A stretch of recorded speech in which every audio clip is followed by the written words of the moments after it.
Hey YouTube, how you doing?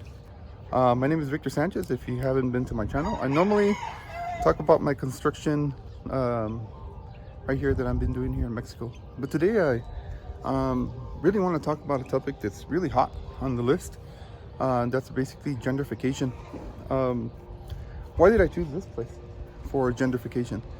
Well, about 40 years ago I used to live here, and this used to be dirt roads. Everything that you see here, dirt roads. And matter of fact, like right in this section right here, there used to be big pots of dirt, and you couldn't even go through it, basically, not even with the car, because the hill was so deep you had to go around. So, and this over here, this backside, was also just like dirt. So let me turn the camera around a little bit to show you guys. So why did I chose, I guess, this point to show you guys the impact of gentrification and where it's not. A lot of people focus on what richer people, I wouldn't say American or Mexican, impact is in the country. Well, you can see, like in this one, this city here, 40 years, as far as the housing, hasn't changed a lot. And because of this, they don't have a lot of services that in places with greater income are benefited. See that location way over there? That place is over there, El Batan. My grandmother lived over there from my mom's side, somewhere over there. It's hard to see from here. That place hasn't changed at all, hardly. So, way over there in the distance, you can see all the smog. All that smog. It's because there's very little resources to take care of the trash and pollution and stuff like that. It should. Right there at the distance, way over there, is Zapopan, one of the richest neighborhoods. That one, and that one way over there. Some of the richest neighborhoods, they still would deal with all the smog, but it's nicer. Over there on that side, you have people with a lot more income, mostly Mexicans, not Americans. This place right here is called el Huentitan el Bajo. Huentitan el Alto is really known for where Vicente Fernandez was born, so really close to where he used to live. And we're only like on the bus, maybe 20-minute drive on the bus to downtown Guadalajara. And really nothing has been impacted here because, well, people with money just don't simply want to live over here. There's nothing to see. So in this place, nobody has been displaced. But I'm gonna continue this conversation in two places, one in the United States, and then the next one in one of the most known expat places in Mexico.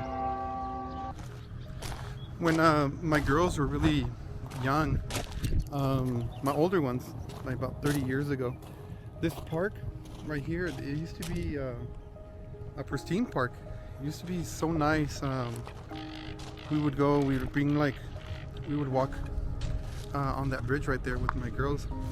And that whole entire area in the back used to be just green, really nice. There used to be like a bunch of like plants and there's stuff that kind of get damaged with that. But now what you see, like I'm not going to go over there, but when you go further in that fence over there, so the whole entire area is fenced now because there was homeless living on that side, and then on this front side over here there was also just a bunch of homeless. So the effect of the opposite to gentrification, you can see here in San Bernardino. When I used to come here 30 years ago, it used to be like a growing population and a beautiful park. So it's kind of sad, like the opposite direction of where you want things to go. But this is what can happen as we continue just to talk about the real issue about gentrification. Well, welcome to my neighborhood here in California. I wanted to bring you guys here because everything that you guys see right here, all of this um, 16 years ago, when I moved in here, I think I'm going on my 17th year. None of this was here. So like this trail that I'm on, it was just fields. There was nothing. And with time, now that 16 years passed, now there's homes and rows of homes. Like, it's a ton of homes. And I remember like talking to locals when I first moved here, like 17 years ago. And the locals, obviously they're not like Mexican locals, they're Caucasian white people, and they didn't want more people here. They weren't saying they didn't want Mexicans, okay, so I want to clear that up. But they didn't want more people here. They didn't want the growth, they didn't want anything. They wanted the peace and quiet that I had. And obviously that involved lower rents and just more like hometown feel, and you know, and unavoidable, whatever how you say that. It's just that you can't avoid growth. And this city here is actually trying to slow growth down, but it's almost impossible. When I first came here to this neighborhood, which is really beautiful, I'm gonna keep walking over here. The median price home was about $250,000. It's a lot of money, and that was on the high side, and I was one of the fortunate ones. I'm being sarcastic. We were on the higher side of all things because it was at the top of the market, so I got a really bad deal. But now like the average price of homes here is about $500,000. So most of the homes that you see here, like around me, it'll be weird or strange to even find a home here that is even close. Maybe 450,000, but more like the 500,000. These homes, when they first built them, they weren't 500,000. But I guess what I'm trying to say is that I'm even priced out. If I were to try to move into this neighborhood now, at this point when everything has been done and everything's just new, there is no way that I could afford to live here. A payment for a $500,000 home is insane. I think it would be like $3,000 a month. You know, now there wasn't no stores here. There was a Stater Brothers. I think there was a Vaughn's. There was one like store complex, but we didn't have nothing. Now we have Panera, and we have In-N-Out, and Chick-fil-A, and just stores that come up and have raised the prices here. A lot of these homes are like $700,000, $800,000. So it's hard for somebody that like my nephews that are barely starting off. It's super difficult for them to find a house here to rent or to buy. You used to be able to find a house here for rent $1,000, $1,200. Right now, like any of these homes that you want to rent is $3,000 a month. So I guess what I'm trying to say is that you can see the gentrification happening everywhere. Now, I guess the argument is that, well, it's not the poor being moved out. But in fact, like in this neighborhood, it was a poorer neighborhood at one point. Even before when I got here, it was poorer. And then they started building homes and people started moving in. And so then more and more people moved in. And now people with better incomes are living here to the point where now these homes are being bought at $500 plus $1,000, $3,000 payments. Again, it's like the people who lived before me wouldn't be able to afford this, and now myself I wouldn't be able to afford. But you know, one day, if the Lord wills, I'll be able to sell my home for a lot greater profit because I'm reaping the benefit of this growth. I won't, like I wouldn't be able to move here, but eventually, like, I mean, what I'm trying to say is that there's people that benefit from the growth. And one day I'll be able to enjoy the benefit. Just like many people in Mexico when they sold to the people that are moving in, white or Mexican or Canadian, whatever, they benefit at some point of that growth. Okay, so, all right, so before all this, I want to show you guys how it actually looks. So let's go over there and then we'll come back.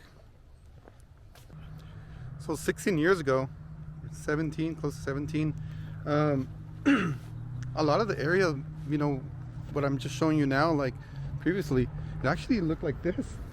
There was a lot of land and it was underdeveloped. Not exactly like this, not completely. You had some houses like you see above there. And then, but you would see like a lot of open land, and that was just only like 16 years ago, so there was nothing here.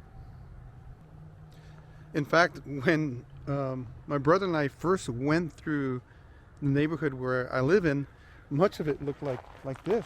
It was just orange fields as far as you can see, like the main highway or the main road to like a regional park that we used to go visit. Look, it had nothing but like these oranges here that you can see. So that's how our neighborhood looked.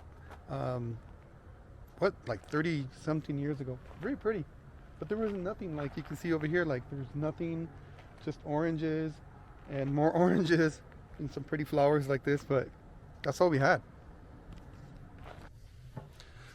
So yeah, we had like green open fields. We had orange, like I showed you right now, like 30 years ago, there was like orange fields. My brother and I, we used to go to a recreational park just up the street, and that was it, orange fields. And that's how we kind of knew about this. We kind of fell in love with that big white mountain that I'm going to show you guys right now. You know, it has a lot of snow on that right now, but it doesn't have snow like that all the time.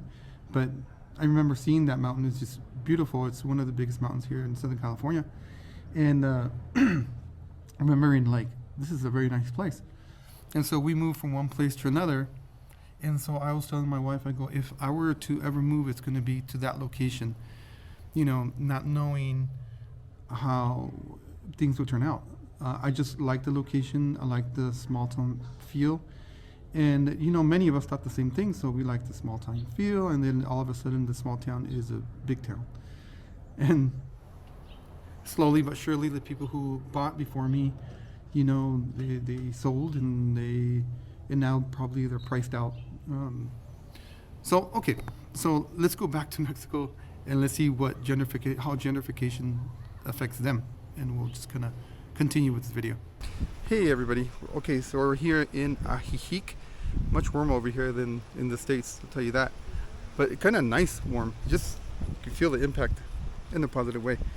So Ajijic is one of the, I would say by far one of the most popular places in Mexico for foreigners to live in, or expats, if you may call them.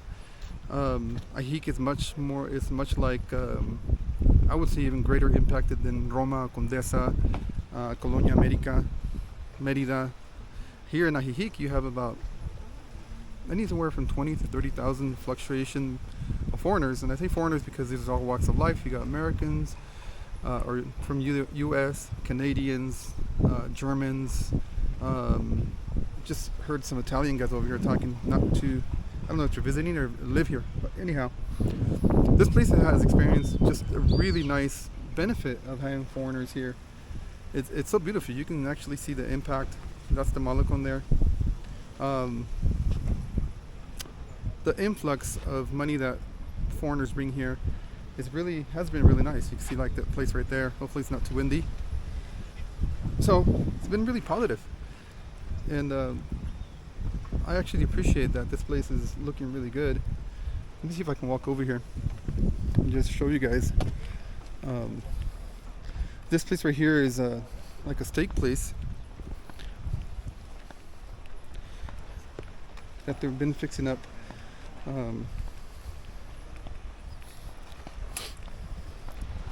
Going over there. I think they're still working on it. I'm not going to go way over there. I'm going to turn here.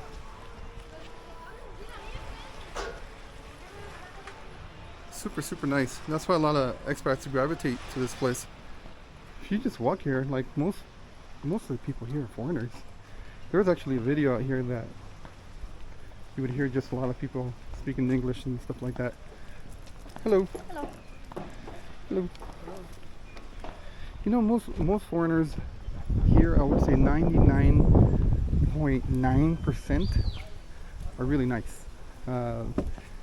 Really nice to people, friendly, and I think some foreigners that weren't nice at one point become nice because they're in Mexico. You do get that 1%, excuse my language, but idiots that don't learn, and they bring their crap over here to Mexico, which actually I'm going to make another video of pretty soon. Alright, before we go back, I want to take you guys to a special spot, kind of close up the video a little bit and share my thoughts with you guys. So stick around, and again, if you guys like this video, give me a thumbs up, please. So I want to conclude this video a little bit, tying up some ends. This used to be the school where I used to come, elementary school when I was a kid. It wasn't blue before. I think it used to be brown. That's the elementary school. See if I can get a better shot over here.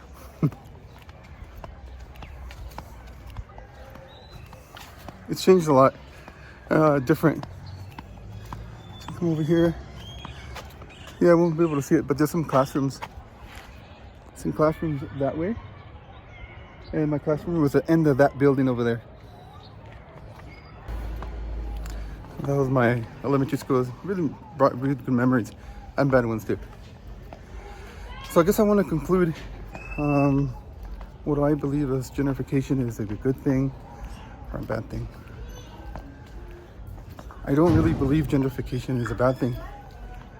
I grew up in this neighborhood. I think gentrification is part of actually the natural process of improving a location.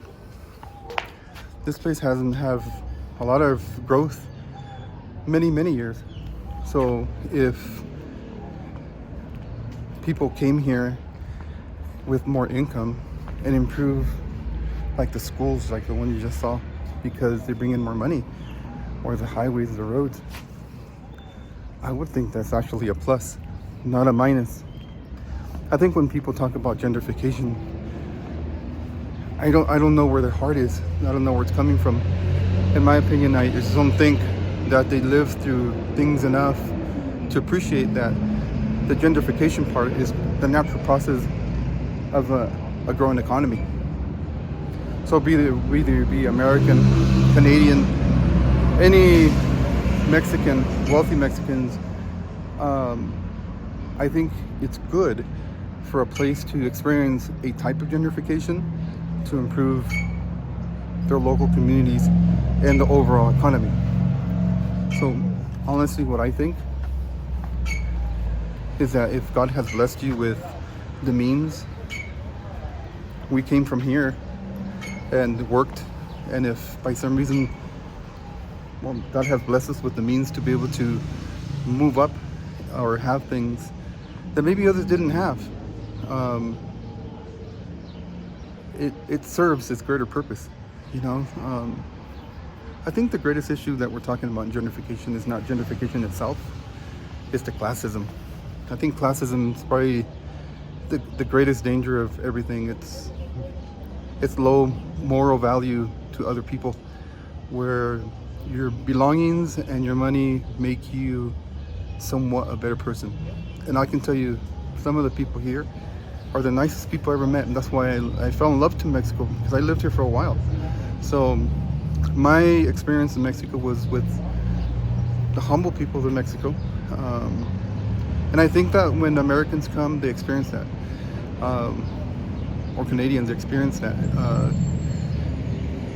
But there's always a clash, I guess, because in the United States, Mexicans aren't treated very well.